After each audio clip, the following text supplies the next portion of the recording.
If I have to describe the salary of a call center agent, I would say it's comfortable for a single person. My goal for creating this video is to give you a realistic view of what your call center career is going to be like from now on.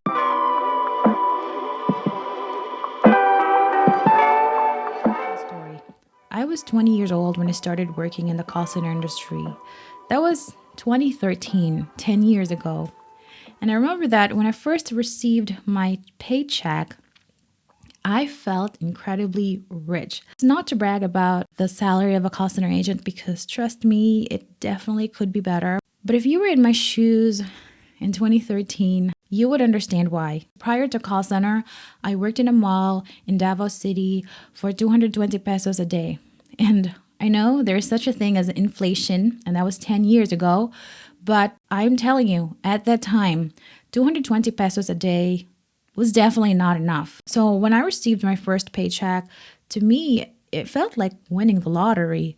It more than doubled my income. That to me was life-changing. And it's not just the monetary benefit. It enabled me to believe at such a young age that if I work hard enough towards the goal, if I work a little bit smarter, things could be better for me. So this video is not about bashing the call center industry because God only knows where I would have ended up without the opportunity and the training ground it availed me. My goal for creating this video is to give you a realistic view of what your call center career is going to be like from now on. Because I'm willing to bet that in a few years, for most of you newbies out there, there will come a time when you will start rethinking your job. You will start thinking to yourself, I'm exhausted, I'm bored, I don't see myself working in this industry until I'm 60. For most of you who are highly sensitive to negative emotions, who deal with irate customers on a daily basis, who yearn to engage in more creative tasks, this day will eventually come. When that day comes, my advice for you is to create an exit plan as early as now. If I have to describe the salary of a call center agent, I would say it's comfortable for a single person. It's definitely higher than the minimum wage, which means you can buy things like vacations, gadgets, branded items, but it might lead you to believe that it's enough to set you for life. It's not, because you're going to get old, you're going to have a family, at least for most of you, and you're going to have to deal with inflation. So all these factors and many others will diminish the spending power of your salary. You need to be doing something now to be able to offset these negative effects on your financial capacity. How? There are two things I can think of. First is to aim for a promotion, and second, learn new skills. Let's talk about aiming for a promotion because to some of you, this is a good option. There are people who are just naturally good at leadership. They're usually people who are compatible with all sorts of personality. People love them. They get along with anybody, and they're friendly but also assertive. So they can make things happen, but not at the expense of having people hate them. So if you think that you have capability for leadership, then go for it. If you think that you can definitely do something more than just take calls, then go for it.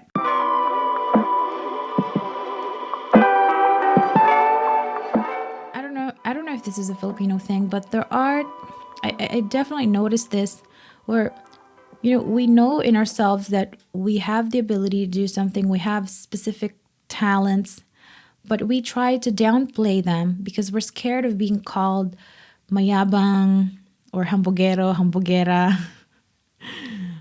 We are scared of being labeled as a know-it-all.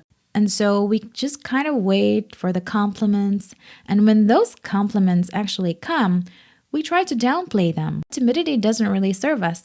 So if you think that you're capable of more than taking calls, then you need to make it known. You have to go forward and tell the people in charge, hey, I want this job. I think I have the capacity to do it.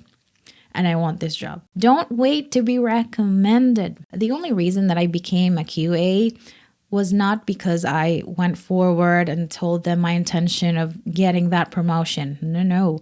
It was because I was recommended by the first QA. And so when they were looking for a second QA, my name came up on the list. What if no one recommended me? Then I would never actually get that promotion. I would just be taking calls my whole call center career. But if you know that you can potentially do a job way better than most agents, then wouldn't that already make you a great candidate for a higher position? Sometimes we also think that if we just do our job well, our supervisors, our superiors will notice us eventually. That is not always the case. Sometimes you have to go forward, make your intentions known that you want to be promoted, and that is the time when they'll actually start paying attention to you. Don't wait to be noticed if your intention is to one day hold a higher position with a higher salary.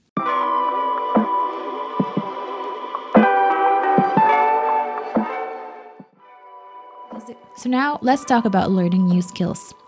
Because the good thing about being in the call center industry is that it would enable you to view the world in an international lens. What I mean by that is you're not only thinking locally, you're thinking globally. You see things, you see opportunities in an international level. You talk to people from all walks of life, and so your horizon expands. So now you might be asking, what skills should I learn? Because I've heard of other freelancers out there who are earning $100,000 a month. Well, the thing is, it's going to be a trial and error. There are plenty of possibilities, and Google is your friend for that, but it's going to be a trial and error. You don't just suddenly decide, okay, I want to be a social media manager, I want to be a graphic designer, and then leave it at that. No, if you ask a successful online freelancer, chances are most of them found out the best job for them through trial and error, meaning they first decided on a skill and then they found out that they're actually not that good at it. So they explored other skills, other fields, and then they think that they're decent at it. But then they also have to figure out how to make decent money from it. And then they have to find people who are experts until they find the right music for their dance. So again, it's a series of trial and error, and the key is consistency. But as long as you're consistently searching, consistently questioning the things that you could do better for your career, then there's a high possibility that you will one day find it. In short, always be aiming forward. And my second advice, aside from creating an exit plan, is to do your job extremely well. And I know that is contradictory to what I just said earlier, which is to create an exit plan. You might think, okay, why would I do my job extremely well when one day I know I'm going to be exiting this industry anyway? Why not just give the bare minimum and I would still be paid the same? Well, the answer is you're not doing it for the company. You're doing it for yourself. When you are in a habit of doing your job extremely well, just for the sake of it, just for the principle of it, you're training yourself to be more professional at work, to be more efficient, and to just have that moral obligation that when you're paid, you're doing the best you can to accomplish the task. And that is something that when practiced consistently will just become a habit, and that will carry over to whatever it is that you're going to do after call center, whether it's personal, professional, social, whatever it is that you want to do. You create this habit of doing something extremely well, and you're not just doing it for the monetary benefit, but you're also doing it for character building.